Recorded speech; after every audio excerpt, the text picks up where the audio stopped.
বেশ আগামী 27 তারিখ আমাদের নীলাদ্রি বিজয় উৎসব, অর্থাৎ মা লক্ষ্মীর কাছে রসগোল্লা ভোগ নিবেদন। নীলাদ্রি বিজয় উৎসবের মাধ্যমে আমাদের রথযাত্রা উৎসবের আনুষ্ঠানিকভাবে আমরা সমাপ্তি ঘোষণা করব এবং এই রথযাত্রা উৎসব উপলক্ষে 3 দিন গুন্ডিচা মন্দির প্রাঙ্গণে মাননীয় হিরণময় গোস্বামী মহারাজজি বৃন্দাবন থেকে এসে ভগবত পাঠ করেছেন।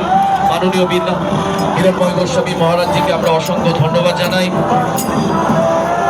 এবং তার সাথে আমরা আমাদের সকলের অভিভাবক স্বামী সর্বানন্দ মহারাজজিকে আমরা অসংখ্য ধন্যবাদ জানাই।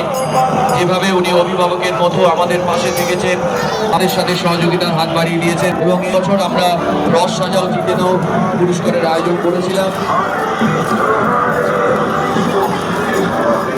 একটি চশমা পাওয়া গেছে, যদি কারো হারিয়ে গিয়ে থাকে আপনারা এসে নিয়ে যান।